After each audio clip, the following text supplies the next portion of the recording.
Hello friends, in this video I will show you how you can update your device drivers of all Windows 10, 11, etc. Okay, just follow these steps. Click to Windows located bottom left your computer.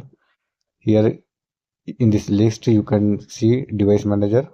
Okay, you can go to this list directly by pressing Windows plus X on your keyboard. Okay, so you will find the same list. Okay, so you click to device manager here. Once you click this, you will find list of devices installed on your computer. Okay, so suppose you want to update the sound drivers, just expand this beside this sound card,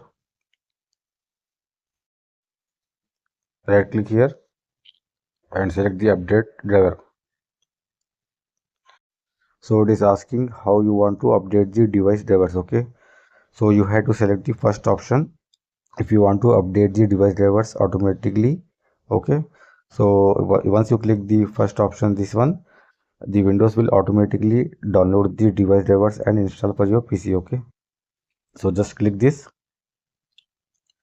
So it is showing my PC device drivers are already updated. Okay, so I already updated before my device. Okay, so that's why it is showing it is already updated. Okay, suppose your device drivers are not updated. Okay, so what the Windows will do is it will download the device drivers and install for your PC automatically. Okay, so this is the way you can update your device drivers for your PC for whatever Windows 10, 11, etc. Okay, so if you find this video helpful, I request you to please like, share and subscribe to my channel, and thanks for watching.